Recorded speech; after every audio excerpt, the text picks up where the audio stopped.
우리 하나님의 말씀을 함께 보도록 하겠습니다. 신약성경 야고보서 제4장에서 말씀입니다.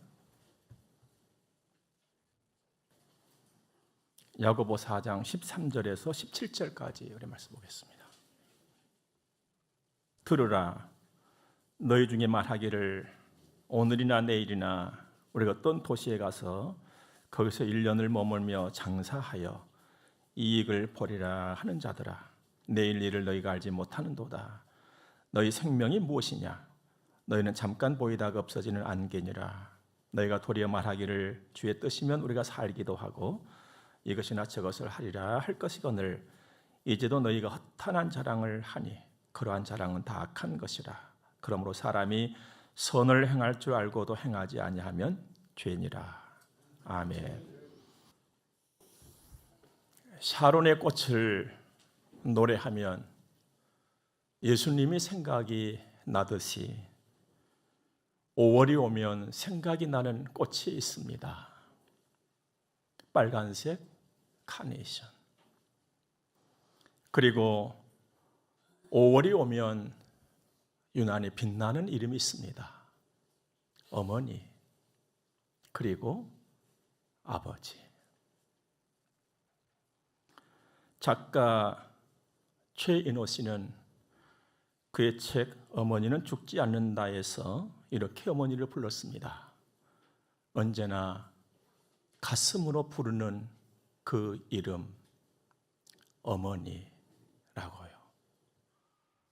그러면서 그 애절하고 애틋한 마음을 가지고 글을 쭉 써내려가는데 그의 글을 읽으면서 이런저런 생각을 해보았습니다. 그랬더니 문득 이런 생각이 들었어요. 아버지께 대해서는 마음으로 부르는 이름 이런 것이 별로 없는 것 같아요. 아버지 하면은 아버지는 아버지인데 왠지 좀 먼 당신 같은, 이게 도대체 왜 이럴까? 곰곰이 생각을 해보았습니다만 특별히 답을 얻을 수가 없었어요.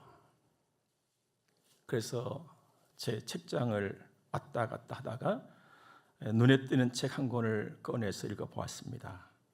카를 게바우가 쓴 아버지로 산다는 것은, 이 책에는 뭔가 좀 답을 줄 수 있을까 생각을 하면서요. 그는 그의 책에서 아버지를 쭉 설명을 해나가는데 이래서 이럴 수가 있겠구나 라는 생각이 들었습니다. 아버지를 부양하는 아버지, 육아하는 아버지, 이런 표현들을 사용하면서 쭉 설명을 해놨어요. 그런데 보통 아버지는 부양하는 아버지로서만 열심을 한다는 것입니다. 그런데 부양하는 아버지의 주된 관심은 집 안에 있는 것이 아니라 집 밖에 있는 거예요. 그 표현을 보면서 가만히 해보니까 아버지를 주로 바깥 양반 이렇게 표현을 하더란 말이에요. 그렇구나. 바깥 양반이 되다 보니까 바깥에 가서는 이런저런 관심을 가지고 막 하는데 집 안에 들어오면 그저 안 되는 거예요. 이게 육아적인 측면에서는 영 안 된단 말이에요. 자식들과의 좋은 관계 형성이 안 되고 굉장히 서투러져 버리는 거예요. 사랑, 격려, 대화의 부재, 이런 현상이 막 드러나는 거예요. 그런가 하면 어머니는 주로 육아를 전담을 하는 것이죠. 아버지께서 엄마에게 육아를 다 그냥 맡겨버리는 거예요. 그래서 바깥으로 돈단 말이죠, 이제. 그러면서 돈 갖다 주면 됐지 뭐, 이게 다예요. 그걸 가끔 하면서 쓰시는 것이죠. 돈 갖다 줬는데 어디다 썼냐고. 네? 여러분, 자식을 키우고 밥상을 준비하고 가사를 돌보면서 한 가정을 이루어가는 데는요, 참 복잡합니다. 절대로 간단한 일이 아니거든요. 이런 속에서 어머니는 그야말로 여자로 태어났기 때문에 말 한마디 못하고 하면서 이제 진자리 마른 자리인지 가리면서 자식들을 양육하는 거예요. 그러다가는 때로는 부양하는 일까지 손을 댈 수밖에 없단 말이에요, 엄마가. 그러니까 어머니는 육아와 부양 이 두 가지 사이를 왔다 갔다 하면서 그저 일을 쓰는 거예요. 구박을 받아가면서 말 한마디 하지도 못하고.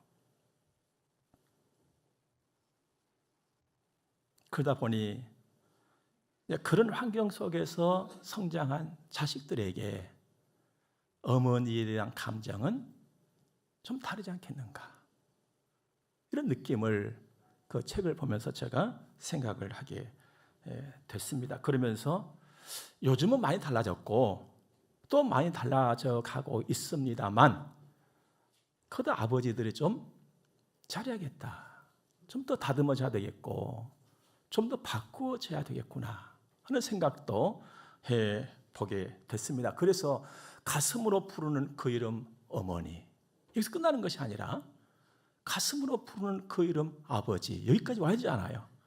제가 아버지라서 그런 것이 아니라 그 정도로 들어야 되지 않겠어요? 우리 좀 아버지들 분발해야 되겠습니다. 또 우리 하나님께서 우리에게 말씀해 주시기를 자녀들에게 주 안에서 부모를 공경하라 했거든요. 부모를 공경하라 하신 거예요. 부모는 어머니, 아버지, 어머니잖아요. 그렇기 때문에 더 우리는 정신을 차리고 공경을 말하기 전에 좋은 아버지, 좋은 어머니가 되어야 하는 책임을 잊어서는 안 되겠다는 것입니다. 그렇다면 부모로 산다는 것은 뭘까? 저는 달을 이 달은 무슨 달, 이 달은 무슨 달, 저는 그렇게 잘 표현을 하질 않습니다. 날마다 잘해야 되니까. 저는 부모로 산다는 것은 도대체 뭘까요? 저도 옛날에는 부모가 되지 않았었거든요. 그냥 자식, 그냥 아들 그랬었어요. 이제는 이제 부모가 됐잖아요. 부모가 자식을 낳으면 그 자식이 또 커서 또 부모가 되잖아요. 또 부모로 산다는 것은 무엇일까? 제가 가만히 해보니까요, 부모는 다 주고서도 또 줘, 주고 또 주면서 준 것은 다 잊어버려. 준 것은 다 잊어버리고 못 준 것만 생각을 해. 이렇게 사는 것이 부모다. 그러니까 가끔 사람들을 만나서 얘기를 쭉 해보면은, 목사님, 참 우리 새끼들이 부모만 잘 만났더라면 좀 더 나았을 터인데 주고 또 주고 다 줘놓고는 못 준 것 때문에 아쉬워, 안타까워하는 거, 이게 부모의 마음이에요. 그러면서 자식을 위해서라면 모든 고통과 수고를 아끼지 아니하고 쏟아붓는 사람, 이 부모고 그렇게 사는 사람이 부모로 사는 것이잖아요. 물론 예외는 있을 수가 있습니다. 전혀 그렇지 않은 부모도 있으니까. 그러나 대부분의 부모는 그렇게 사는 것입니다.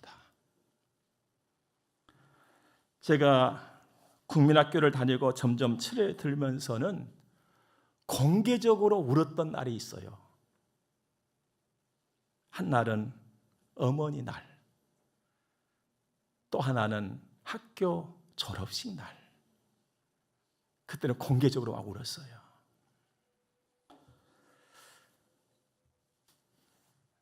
이제 좀 세월이 갔으니까 이제 그 울음은 끝났을까 싶은데 지금도 그 울음은 계속되는 것 같아요. 제 아버지는 80년대 초에 이 세상을 떠나셨으니까 꽤 오래되셨고, 제 어머니 같은 경우는 10년이 지나서 11년을 지금 지나가고 있습니다. 어쩜 많은 시간이다 한다면 많은 시간일 수 있겠습니다만, 시간이 갈수록 어떤 그리움, 그 그리움에다가 어떤 죄송한 마음, 이것이 늘 보태져서 때로는 제 마음을 싸늘하게 하기도 합니다. 부모도 사람인데 부모라고 더 완전하고 자식들에게 모든 것을 100% 이것은 아니잖아요. 그러나 살면서 보니까 그 수고와 애씀이 새록새록 생각이 나는 겁니다. 우리가 보통 그러잖아요. 살만하니까 돌아가셨네. 그런데 좀 해드릴만 하니까 돌아가셔 보는 거예요. 이것도 자식 입장에서 볼 때는. 저는 이제 학교를 졸업을 하고 사회생활을 하고 그러면서 또 신대원을 가고 이렇게 목회를 하고 그러면서 제 마음에 생각했던 것이 우리 어머니 회갑이 되어지면 내가 맛있는 것을 좀 사드려야지 하는 그 마음 가졌었거든요. 근데 그것을 제가 못 해드렸어요. 그때가 언제냐면은 제가 성문교회를 개척해서 그 초창기였거든요. 그러니까 어떻게 보면 핑계 같지만은 제 혼자 살기도 힘든 그 순간이었더랬어요. 그냥 지나갔거든요. 우리 어머니께서 야, 힘들고 어려운데 뭐 회갑은 무슨 회갑이냐? 그 지나간 거예요. 그때 속으로 다짐을 했지요. 10년이면 강산도 편한다는데 10년 지나면 좀 나아지겠지. 그래서 70회 생신이 되어지면 더 보태가지고 잘해드려야지. 그 마음 가졌었거든요. 그런데 70회를 향해서 가는 과정 속에서 제 막내 동생이 갑자기 세상을 떠나버린 거예요. 그러니까 우리 어머니에게는 무섭도록 큰 충격이었던 것이죠. 그래서 그 충격 속에서 70회 그 시절을 지나가신 거예요. 그러니까 너무나 큰 충격이 있었기 때문에 뭐 이것저것 할 겨를도 없고 생각도 없고 그래도 70회 생신도 그냥 지나가 버렸어요. 요즘 같아서는 뭐 회갑이다, 뭐 70회 생신이다 이것을 뭐 여행도 가시고 그냥 다 예배를 잘 안 드립니다. 그런데 한 25년 전, 뭐 20여 년 전 그때는요. 우리 어머니 회갑입니다. 목사님 예배 드려주세요. 뭐 꼭 그 뷔페 있잖아요. 뷔페 가가지고 예배 드리고 기쁘게 또 축하도 드리고 밥도 먹고 그랬거든요. 또 회갑 또는 70회 생신, 칠순이라고 해가지고 이제 그렇게 되어지면은 저는 성도들 가정에 우리 성문 가족들의 가정에 가서는 60회 회갑 예배를 진심으로 드리고 축하하고 축복하고 맛있게 밥 먹고 또 칠순 잔치가 되어지면은 또 가서 축하하고 예배 드리고 또 밥 먹고 돌아왔지요. 그러나 돌아오는 저의 발걸음은 날마다 무거웠어요. 저 성도님, 저 집사님 너무너무 잘하신다. 나는 왜 못했을까? 늘 짐이 되곤 했어요. 지금도 그것이 제 가슴에는 늘 남아 있는 것이거든요. 하지만 이제는 생각뿐인 것이죠.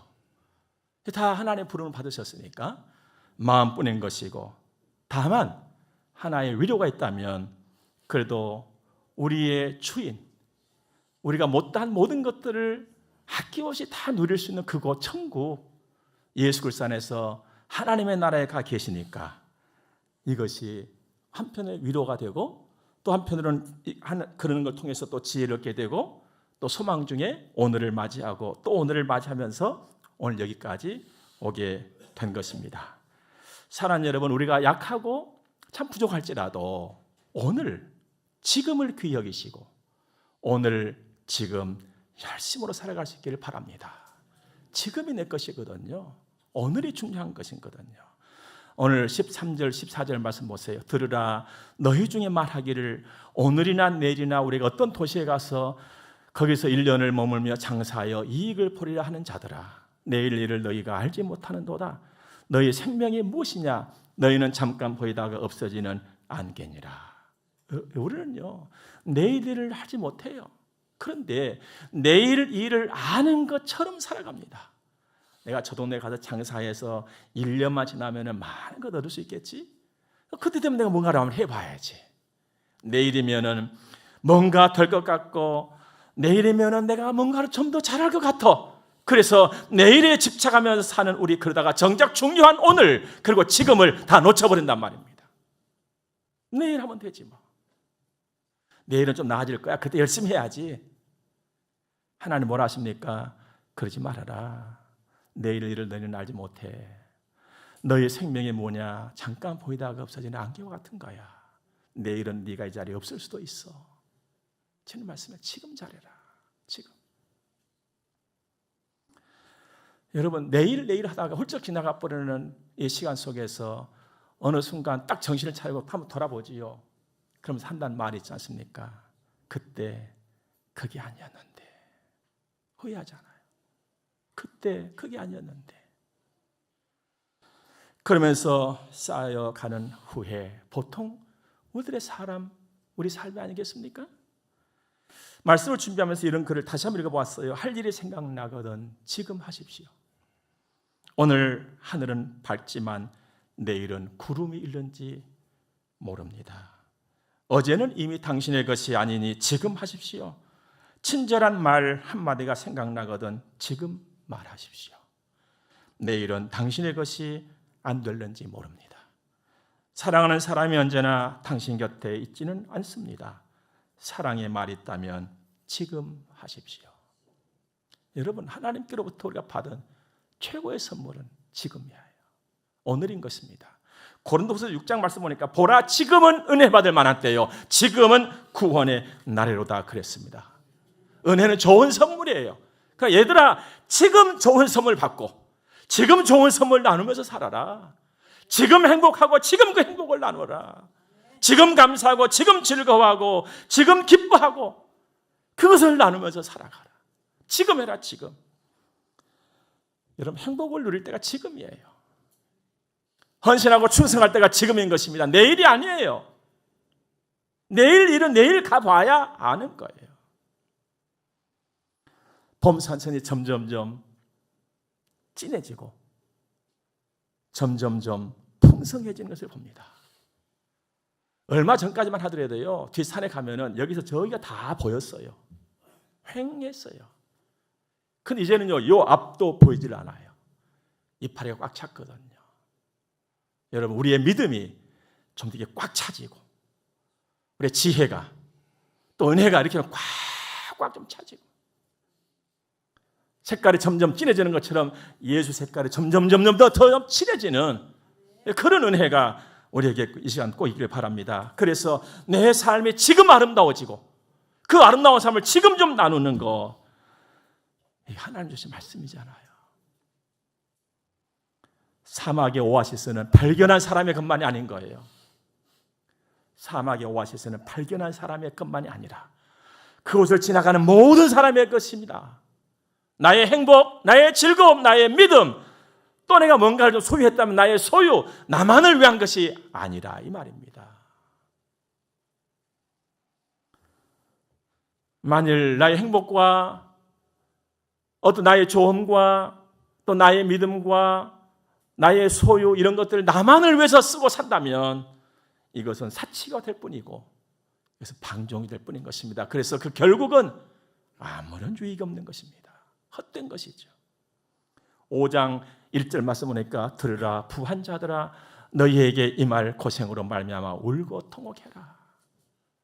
날마다 남만 있는 것이 아니지 않아요? 날마다 밥만 있는 것도 아니에요. 나누는 거예요. 있다면 나누는 것이죠. 많고 적고를 떠나서 베풀면서 살아가는 것. 여러분, 하나님의 일, 성령과 더불어서 진행되어지는 그 일의 특징이 뭡니까? 하나는 함께요, 다른 하나는 나눔이에요. 여러분, 함께 하세요. 그리고 선하고 좋은 것을 나누면서 살아가십시오. 그리고 우리 자녀들이 그렇게 살도록 가르치고 지도하고 해야 할 것입니다. 지난 2일자 일간지에서 이런 기사를 읽어보았습니다. 30년 뒤 대한민국 부와 권력은 극소수에 집중이 되어지고 대다수는 야만적인 경쟁 속에서 자신의 생존만을 최우선시하는 시대가 올 수 있다는 경고였어요. 함께 그리고 나눔이 자꾸 없어지는 시대가 된다, 이겁니다. 사실 혼자가 익숙한 시대가 됐잖아요. 한 10년이 조금 지난 어느 날이었던 것 같아요. 제가 문경에 있는 교회 밭을 보고 또 장로님 계신 그곳을 다녀오기 위해서 문경을 가가지고 문경을 가는데 귀동냥을 했지요. 뭐냐면 문경 한우가 유명하다. 그래서 이번에 가면은 큰맘 먹고 문경 한우를 내가 한 잔 먹고 와야 되겠구나, 이 생각을 하고 도착을 해서 한우집을 들어갔어요, 혼자. 그래서 문경 한우가 좋다면서요 인사를 건넸지요. 그리고 등심 1인분 주세요 했더니 안 주는 거예요. 1인분 안 준대요. 저는 그때서 알았어요. 전혀 몰랐거든요. 왜 1인분 안 줘? 기본이 2인분 이상이래요. 요즘 같았으면 먹을 수 있었을 텐데. 요즘에는 뭐 소량으로 다 나눠서 팔곤 하잖아요. 혼자가 익숙해진 시대. 어느 정도 익숙해진 줄 아십니까? 혼자 고립되어 버린 혼자가 되는 거예요, 이제는. 함께보다는 차라리 고립을 택하겠다는 거예요. 성경은 이를 두고 무정해진다 그랬어요. 무정해지는 거. 순수하게 우리식으로 표현해보는 정머리 없는 시대가 되고 만다는 겁니다. 언제나 그렇듯이 세상의 미래는 이렇게 싸늘한 것입니다. 세상의 미래가 따뜻해 본 적은 거의 없어요. 이 땅에서. 항상 세상의 미래는 어둡습니다. 그러나 하나님의 나라와 하나님의 은혜는 언제나 밝아요. 언제나 기운찬 거예요. 좋아요. 하나님만이 어제와 오늘과 내일을 아시고 하나님만이 전능하시고 선하시기 때문에 그렇습니다. 우리는 예수 안에서 그 하나님의 자녀들이에요. 그러므로 세상이 아무리 싸늘해지고 어두워진 할지라도 우리는 따뜻한 마음 가지고 살아야 되는 것입니다. 온유한 자, 땅을 차지할 수 있는 복 있는 사람, 그 밝은 기운차게 함께 나누면서 좀 정머리 좀 있게 따뜻하게 이렇게 우리가 살아가야 할 줄로 믿습니다. 그렇게 하기 위해서 우리는 몇 가지 해야 될 일이 있습니다. 첫째는 주님을 기다리는 거예요. 늘 주님 생각이에요. 늘 주님 생각. 한번 따라해 볼까요? 늘 주님 생각. 5장 7절과 8절 말씀 보니까 그러므로 형제들아 주께서 강림하시기까지 길이 참으라. 보라 농부가 땅에서 나는 귀한 열매를 바라고 길이 참아 이른 비와 늦은 비를 기다리나니 너희도 길이 참고 마음을 굳건하게 하라. 주의 강림이 가까우시니라. 여러분 농부는요 좋은 열매를 바라고 기다리고 참습니다. 무엇을 기다리면서 참습니까? 비를 기다리는 거예요. 여러분 열매 아름다운 열매를 보면서 비를 기다리는 농부의 마음은 어떤 마음일까요, 여러분들? 눈에 열매가 보여. 그런데 비는 안 와. 그래서 비를 기다려. 열매를 확신하면서 비를 기다리는 농부의 마음. 첫 번째는 간절함이지요. 비가 와야 되는데. 비가 와야 되는데. 또 하나 거기에 얹어 본다면 믿음이에요. 비만 오면 된다. 비가 와야 되는데 또 하나는 비만 오면 된다. 하나님에 대하여 우리가 이렇게 사는 거예요. 하나님이 오셔야 되는데 하나님께서 이 일을 간섭해 주셔야 되는데 하나님이 나의 삶을 만져주셔야 되는데 하나님이 해주시기만 하면 되는데 요 마음 여러분 이렇게 살아가기를 주님으로 축원합니다. 그러면 되는 거예요. 인생의 삶이라고 하는 것이요 내 지혜, 내 힘, 내 노력, 내 배경 엿갖고 될 줄만 알았어요. 저도. 근데 하나님이 손대 주시지 아니하시면 아니더라고요. 두 번째는 서로 원망하지 말아라. 여러분 인생살이가 더해지면 더해지면서 등장하는 것이 서로 원망하는 거예요. 불평하고 짜증나고 이걸 하지 말아라는 거예요. 왜냐하면 문 밖에서 주님이 다 듣고 계신다는 거예요. 여러분 주님께서는요 정말 평화로우신 분이시잖아요. 평강의 왕이시잖아요. 선하시잖아요. 그러나 주님은 주님의 귀에 들리는 소리조차도 화목하고 평안하고 좋은 소리들이 들려지기를 바라시는 거예요. 나의 삶에서, 나의 가정에서, 나의 교회에서 좋은 소리들이 하나님께 들려지기를 바라신단 말이에요. 서로 원망하지 말아라. 우리는 항상 내 입장에서만 생각하잖아요. 항상 내 입장에서만 생각을 합니다. 너의 입장에서는 생각을 잘 안 하려고 하거든요. 그러니까 힘들 때마다 짜증과 원망의 소리가 오니까 네 때문에 이게 도대체 뭐야 이게. 당신 때문에 도대체 이게 뭐야 이게. 우리 그렇게 많이 하고 살잖아요. 근데 하나님께서 그렇게 하지 말라는 거예요. 그 때문에를 좀 이렇게 바꾸면 좋겠어요. 덕분에. 예? 당신 덕분에 우리 참 잘 됐어. 너무 고마워. 응? 당신 덕분에. 그 선생님 덕분에. 결국 나의 삶을 인도하시고 이루시는 분은요, 주님이세요. 내가 아니에요. 너도 아니에요. 세 번째는 인내하자. 5장 11절 보니까 보라 인내하는 자를 우리가 복되다 하나니. 결국 하나님의 복은요, 인내하는 사람이 받습니다. 아무리 열심히 일을 하고 열심히 노력하고 열심히 헌신하고 충성했다 할지라도 인내하지 못한 사람은요, 받지를 못해요. 왜요? 받기 전에 자빠져 버리는데. 너무나 안타까운 일이죠. 인내라고 하는 것은요, 막연하게 그냥 앉아서 기다리고만 있는 것이 인내가 아니에요.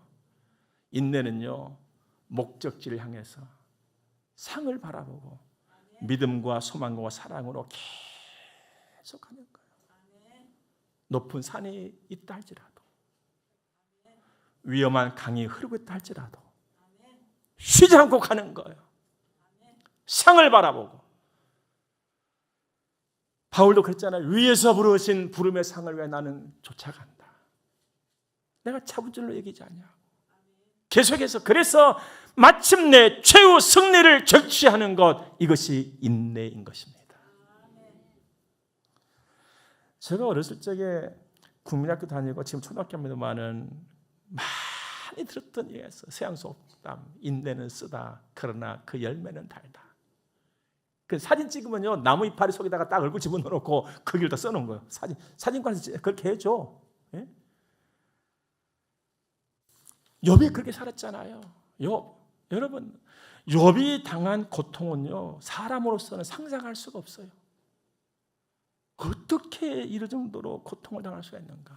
하지만 욥은 끝까지 냈잖아요. 히브리서 10장 30절 보니까 너희에게 인내가 필요하면 너희가 하나님의 뜻을 행한 후에 약속하신 것을 받기 위함이라. 아멘. 여러분, 열심히 믿음으로 사시고 헌신하시고 충성하시고 하나님의 약속을 받기 전에는 난 못 죽습니다 하는 그 마음으로 살아가시길 바랍니다. 나 못 죽어요. 나 못 죽어요. 약속하신 거 하나님 주세요. 그거 받고 나 죽을래요. 그거 받고 갈래요. 받고. 우리 이 정도로 한 마음 살아보자고요. 그 다음으로는 기도하고 찬송하는 것입니다. 13절 말씀 보니까 너희 중에 고난당하는 자가 있느냐 그는 기도할 것이요 즐거워하는 자가 있느냐 그는 찬송할지니라. 여러분, 기도와 찬송은 내가 하나님께로 가는, 또 하나님을 만나고 경험하는 아주 신령한 도구예요.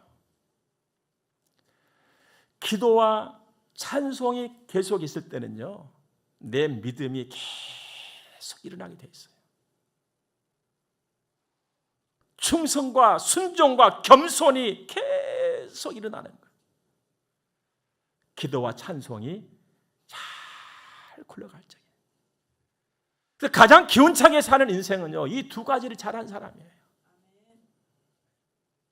우리 육체도 마찬가지잖아요. 여러분, 육체가 기운차려면은요, 적어도 두 가지 잘하면 되는 거예요. 잘 먹고 잘 자고 이러면 되는 거예요. 다른 것이 없어요. 잘 먹고 잘 자고 찬송하고 기도하고, 그럼 신령한 믿음의 삶을 막 살아갈 수 있단 말이에요. 이게 일어나는 거예요. 이걸 가르쳐줘도 안 하면 어떻게 할 거예요, 이게? 여러분, 찬송과 기도 해보시겠습니까? 아직까지 아멘 안 하신 분이 계셔. 입 딱 그냥 하고 계시면 해보실 거예요? 해봐요. 하나님 가르쳐 주시잖아요. 기도하라, 찬송해라. 한번 받아 세워봅시다. 너희 중에 고난당하는 자가 있느냐? 그는 기도할 것이요. 즐거워하는 자가 있느냐? 그는 찬송할지니라. 아멘. 더 오늘부터 이렇게 살겠습니다. 아멘. 한번 살아보자고요. 그리고 다음 주에 또 한 달 후, 1년 후, 10년 후, 아 정말 이것이었구나. 좀 우리 할 수 있어야 되지 않겠어요? 마지막으로 한 가지, 복음 전하는 거예요. 생명의 실천이에요. 여러분, 실천하지 아니하고 실천되지 않은 것들은 결국 다 죽어버립니다. 실천하고 실천되고 또 하고 그것만 내 안에 남게 돼 있어요. 사랑을 나눌 때 그 사랑이 내 것이 되는 거예요. 은혜를 나눌 때 그 은혜가 내 것이 되는 거예요. 복을 나눌 때 그 복이 내 것이 되는 거예요. 안 나누면은요 다 썩어버려요.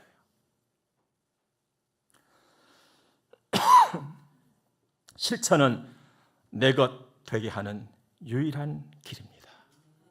나누세요. 나의 마음을, 나의 생각을, 나의 노력을, 나의 지식을, 내가 가지고 있는 돈을 필요로 하는 사람과 기다리는 사람이 내 주변에는 너무너무 많습니다. 저는요 살면서 가장 기억되어지고, 야, 내가 도대체 어떻게 해야 되나, 어떻게 해야 되나, 이 마음이 들게 하시는 분이 누군 줄 아십니까? 사람 관계에서 내가 어려울 적에 나를 도와주셨던 분들, 잊혀지질 않아요. 그리고 늘 생각하지요. 내가 어떻게 좀 도와줄 수가 있을까? 내가 어떻게 좀 보답을 할 수가 있을까? 그때 이렇게 나의 힘이 됐었는데 내가 무엇으로 보답을 하지?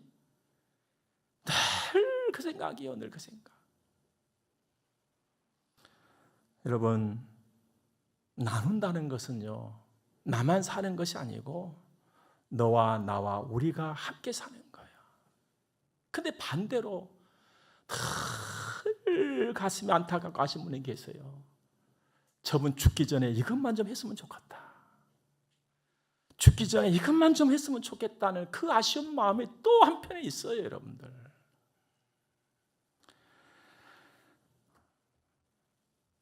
있을 때 차리란 말 있잖아요. 있을 때 나누시기 바랍니다. 마음이 든든한, 믿음으로 살아가는 좋은 부모 되는 거, 자식들에게 최고의 유산이에요. 우리 바깥 양반들,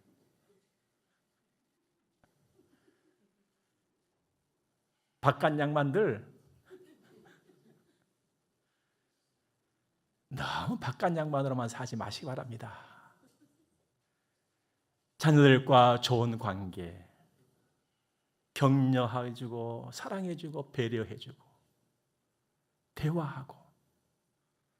바깥 양반들 잘하세요. 예전보다는 많이 나아졌으나마는 지금도 어머니들은 자식들을 품고 눈물의 고개를 넘고 있잖아요. 우리 기억하자고요. 좋은 부모, 좋은 자녀 되고 그렇게 살아가는 은혜가 우리 성문교회 안에 가득히 임하기를 주의 이름으로 축원합니다. 기도하겠습니다.